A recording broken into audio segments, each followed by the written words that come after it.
Intermediate board परीक्षा 2024 में आने वाला मॉडल पेपर खंड क है। प्रश्न नंबर 1, हिंदी का पहला मौलिक उपन्यास परीक्षा गुरु। ख प्रश्न, अष्टायाम के रचनाकार नाभादास। ग प्रश्न, द्विवेदी युग के लेखक इनमें से कौन नहीं है? डॉक्टर नगेंद्र। घ प्रश्न, निम्नलिखित में कौन सी रचना नाटक है? स्कंदगुप्त। अंगा प्रश्न है, आलोचना के क्षेत्र में सर्वाधिक उल्लेखनीय साहित्यकार हैं? रामचंद्र शुक्ल। दूसरा प्रश्न है, उसमें क प्रश्न है, रामभक्त शाखा के कवि नहीं है? नंददास। ख प्रश्न है, उर्वशी रचना है? रामधारी सिंह दिनकर। ग प्रश्न है, रामचंद्रिका के रचनाकार हैं? केशवदास। ख प्रश्न है, कवि कुल कल्प तरु के रचनाकार हैं? चिंतामणि। भड़ौआ संग्रह के रचनाकार हैं? बेनी बंदीजन। प्रश्न 3 है, निम्नलिखित अवतरणों को पढ़कर उन पर आधारित प्रश्नों का उत्तर दीजिए। पृथ्वी और आकाश के अंतराल में जो कुछ सामग्री है भरी है से लेकर के राष्ट्र के नवयुवक के हृदय में उसके सबके प्रति जिज्ञासा की नई किरण जब तक नहीं फूटती तब तक हम सोए हुए के समान हैं। इस पैराग्राफ में प्रश्न है।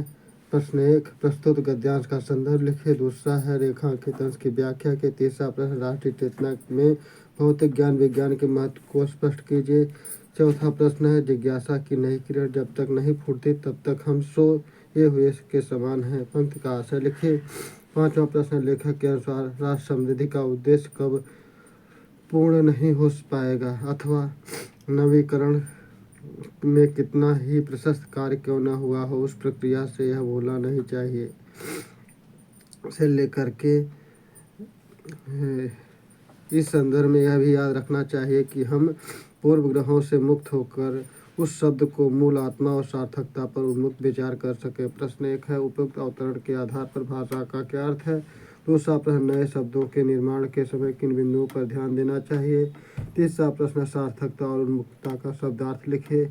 चौथा प्रश्न है, रेखांकित अंश की व्याख्या कीजिए। पांचवा प्रश्न है, पाठ का शीर्षक और लेखक का नाम लिखिए।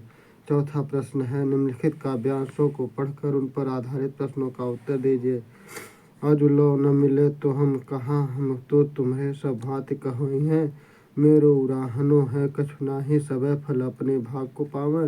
जे हरिचंद भई सो भई, प्राण चले चाहे तासो सुनावे। प्यार जो है जग की है रीति विधि, विदा के समय सब कंठ लगावे।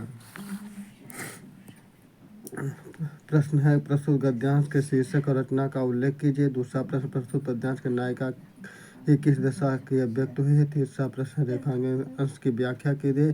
चौथा प्रश्न, प्रस्तुत पद्यांश में नायिका ने अपनी कौन सी इच्छा प्रकट की है? पांचवा प्रश्न है, प्रस्तुत पद्यांश में प्रयुक्त रस को स्पष्ट कीजिए। निकष कमंडल है, उद्दंड नभ मंडल खंडति, थाई धार अपार वेग सो वायु विडाहति। भयो घोर अति शब्द धमक त्रिभुवन तरजय, महामेघ मिल मनहु एक भृंग सब गरजय। निज दरेर सो पौन पटल भारती फहरावती, सुरपुर के अति सघन घोर धन घसित घहरावती।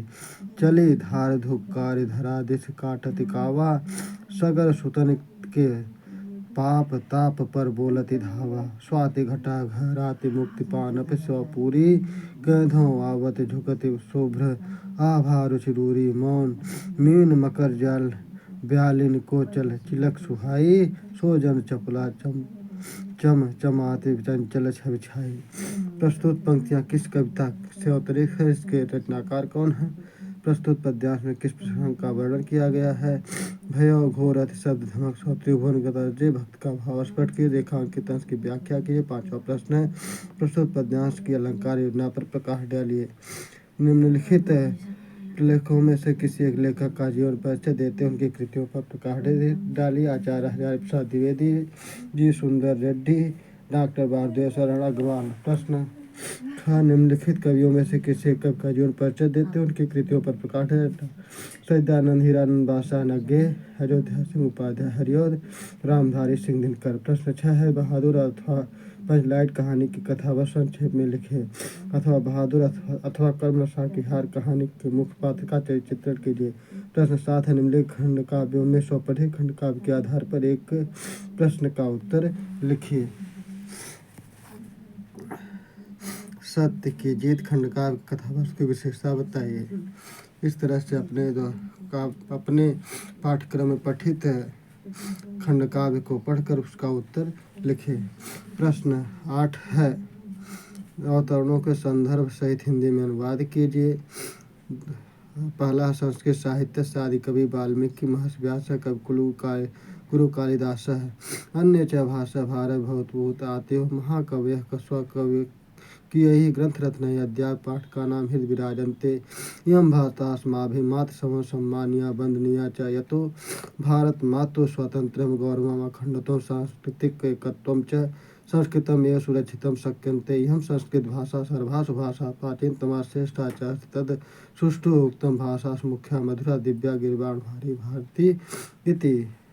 अथवा अतीते प्रथम कल्पे जना एकाभिरूपं सौभाग्य प्राप्त सर्वकार पूर्णं पुरुषं राजानम अकुर्वन् चतुष्पदाभिषा निपात्य एकं सिंहं राजानम अकुर्वन् ततः शकुनग्राहिमोत्प्रदेशे एकस्मिन् पाषाणे सन्निपत मनुज्येषु राजा प्रजाते चतुष्पदेषु च अस्माकं पुरन्तरे राजा नास्ति अराजको वासो नाम न वर्तते एको राजस्थाने स्थातव्यम् इति उक्तवन्तः। अतः ते परस्परावलोकयन्तः एकं लोकं दृष्ट्वा अयं न रोचते इत्यवोचत्। ख प्रश्न सुखार्थिनः कुतो विद्यार्थिनः सुखं सुखार्थी वा तजेत् विद्या विद्यार्थी वा तजेत् सुखम्। अथवा प्रश्न प्रजानां विनयाधानाद् रक्षणाद् भरणादपि सह पिता पितरः तासां केवलं जन्म हेतवः। प्रश्न है 9 निम्नलिखित प्रश्नों में से किन दो के उत्तर संस्कृत में दीजिए। काका उल्लूकस्य विरोधम कथम अकरोत्। ख प्रश्न दुर्योधनस्य किम अपरम नाम वदति। ग प्रश्न व्यास किम रचितवान्। घ कस्य खलु दर्शनेन इदं सर्वं वित्तं भवति। दृष्टांत अथवा श्रेष्ठ अलंकार की परिभाषा उदाहरण सहित दीजिए। ग प्रश्न हरिगीत का या बरवा छंद का लक्षण उदाहरण सहित लिखे। 11वां प्रश्न निम्नलिखित में किसी एक विषय पर अपनी भाषा शैली में निबंध लिखे। जल संकट से जूझता मानव।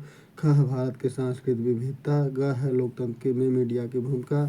ख इंटरनेट की दुनिया। अंगा है इनमें प्रधानाचार होता। 12वां प्रश्न सज्जन का संधि विच्छेद हो जाएगा। सत धन जन सज्जन। योद्धा में कौन सी संध है। योद्धा। ऋतु संधि उत्तु संधि सत्व संधि दीर्घ संधि। पौधनक पावक। घन श्याम घन यो श्याम कर्मधारय। नीलोत्पलम नीलम च तत्पलम कर्मधारय। प्रश्न 13 आत्माभ्यम शब्द रूप का आत्मा शब्द का रूप लिखिए। नामन शब्द रूप में नामन का रूप लिखना है। नामन किस रूप का है। ख प्रश्न है धातु लकार प्रथम पुरुष से द्विवचन का रूप क्या होगा। नेस्यावह रूप में नी धातु का कौन सा रूप है। ग प्रश्न है श्रीमती में प्रत्यय कौन सा है। गतः में प्रत्यय कौन सा है। घ प्रश्न रेखांकित पदों में किसी एक की प्रयुक्त विभक्ति का उसमें संबंधित नियम का उल्लेख कीजिए। यहाँ पर अहम गृहम गच्छामि, यहाँ मैं घर को जाऊँगा, यहाँ द्वितीया विभक्ति हो जाएगा। वृक्षात पत्राण पतंत, इसमें पंचमी विभक्ति हो जाएगा क्योंकि वृक्ष से पत्ता अलग होता है। निम्नलिखित वाक्यों में इसके दो का संस्कृत में अनुवाद कीजिए। प्रश्न है तुम किस कक्षा में पढ़ते हो। ख है सूर्य उदय होने पर कमल खिलता है। ग है हिमालय भारत की रक्षा करता है, हिमालय से गंगा निकलती है। इस तरह से इस मॉडल को पढ़िए। हमारे चैनल को लाइक और सब्सक्राइब कीजिए और कमेंट कीजिए और आप बोर्ड परीक्षा में खूब अच्छे अंक प्राप्त कीजिए।